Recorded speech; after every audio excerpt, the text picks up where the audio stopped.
Hello students, Vishal Gupta आपका teacher. कैसे हो आप सब गाइज। इस वीडियो में मैं आपको कॉर्पोरेट अकाउंटिंग जो कि बीकॉम का एक सब्जेक्ट है उसका शेयर कैपिटल का चैप्टर आगे कंटिन्यू कराने जा रहा हूं।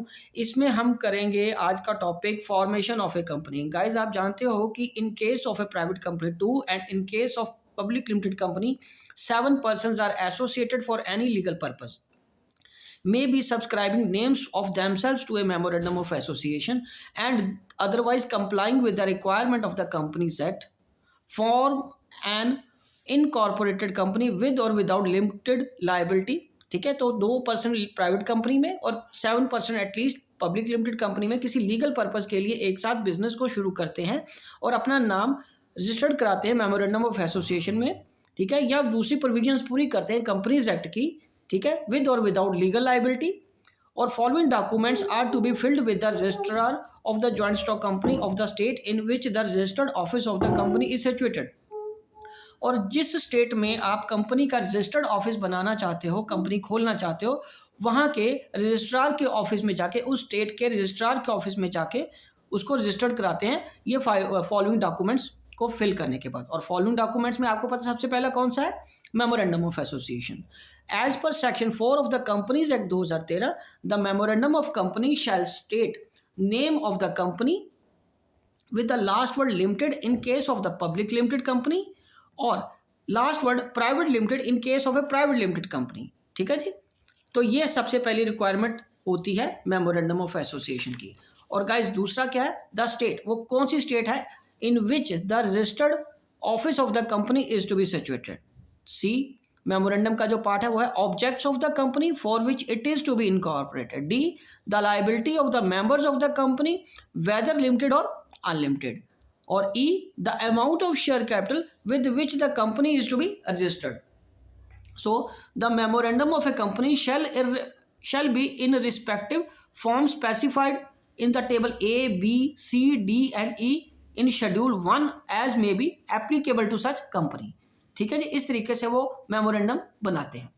नेक्स्ट है गाइज आर्टिकल ऑफ एसोसिएशन। तो आर्टिकल ऑफ एसोसिएशन कौन सा डॉक्यूमेंट है? As per section 5 of the companies act 2013 the articles of the company shall contain regulations for the management की मैनेजमेंट कैसे चलेगी कंपनी की। The articles of the company shall be in respective forms specified in table F, G, H, I and J in schedule 1 as may be applicable to the such company. ठीक है जी, a company may adopt all or any of the regulations contained in the model articles applicable to such company। तो वहाँ से वो article of association मतलब rules and regulations company कैसे govern की जाएगी, कैसे चलाई जाएगी, उसकी मैनेजमेंट कैसे उसको रन करेगी, वो सारी डिटेल्स उसमें आर्टिकल ऑफ एसोसिएशन में लिखी होती हैं, या उनको अपना आर्टिकल ऑफ एसोसिएशन खुद बनाना पड़ता है।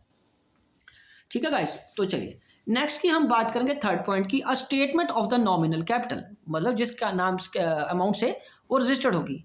In case it exceeds ₹1 crore a certificate from the central government for the permission of issue share capital. तो उस केस में सेंट्रल गवर्नमेंट से एक लेटर चाहिए, एक परमिशन चाहिए होती है यदि कैपिटल 1 करोड़ से ज़्यादा आप इशू करना चाहते हो। A list of directors with their names in the full addresses and occupations and ages. If the separate list of directors is not filed, subscribers to the memorandum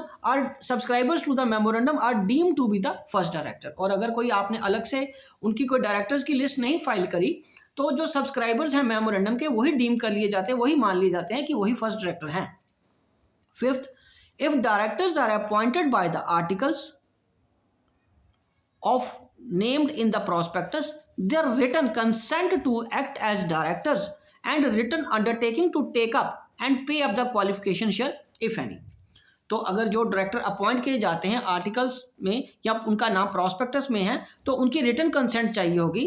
ठीक है, इस अंडरटेकिंग की कि क्या वो क्वालिफिकेशन शेयर्स भी ले रहे हैं या नहीं ले रहे। ठीक है जी। और 6 point, notice of address of the registered office. This में also be given within 30 days after the incorporation or the day from which the company commences the business, whichever is earlier।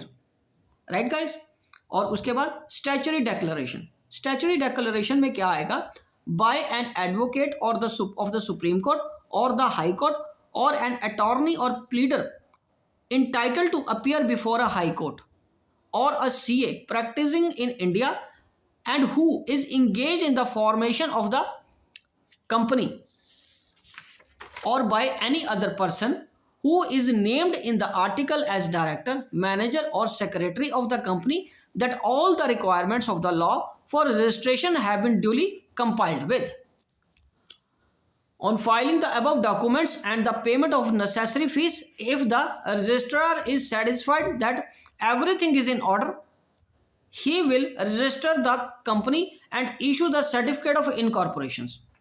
This certificate brings the company into existence as a legal person. It grants legal personality, corporate existence and perpetual succession of the company. तो ये तो features बन गए, ठीक है guys. तो ये सारे स्टेप्स हैं जो फॉर्मेशन ऑफ कंपनी के लिए रिक्वायर्ड होते हैं और इसी के साथ ये टॉपिक कंप्लीट होता है। आई होप कि आपको अच्छे से समझ आ गया होगा। आप इसी तरह मेरे चैनल को सब्सक्राइब करके अपने नोट्स कंप्लीट करते रहिए। ओके जी, डन।